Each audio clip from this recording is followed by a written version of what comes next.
Hey guys, it's Kristen Milligan.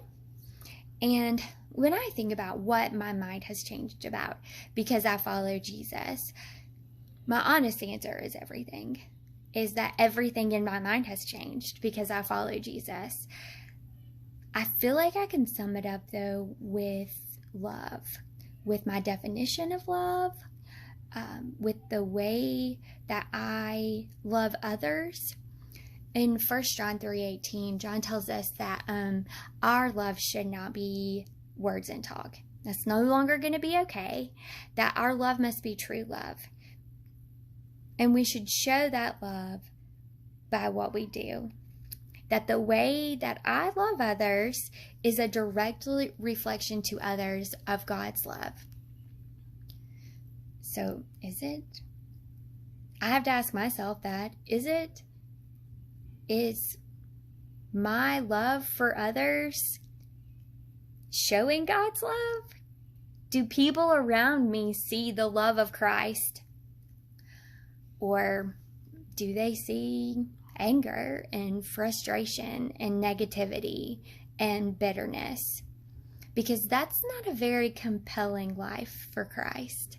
Christ promises us a renewed mind through His Holy Spirit. He promises us a softened heart. And if we're claiming those things, then it's got to be outwardly reflected in our lives.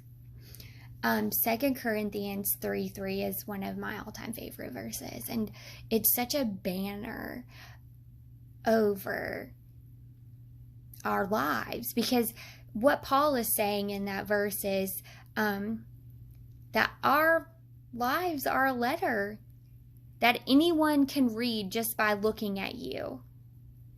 And Christ Himself wrote it, not with ink, but with God's living Spirit, not chiseled in stone, but carved into human hearts. And so this transformation in our lives, in our minds, in our hearts, is such a strong testament to God's love. And that has to be tangible for others. That God uses this method. He commends His gospel forward to others through a supernatural change that He writes on our lives by His Holy Spirit.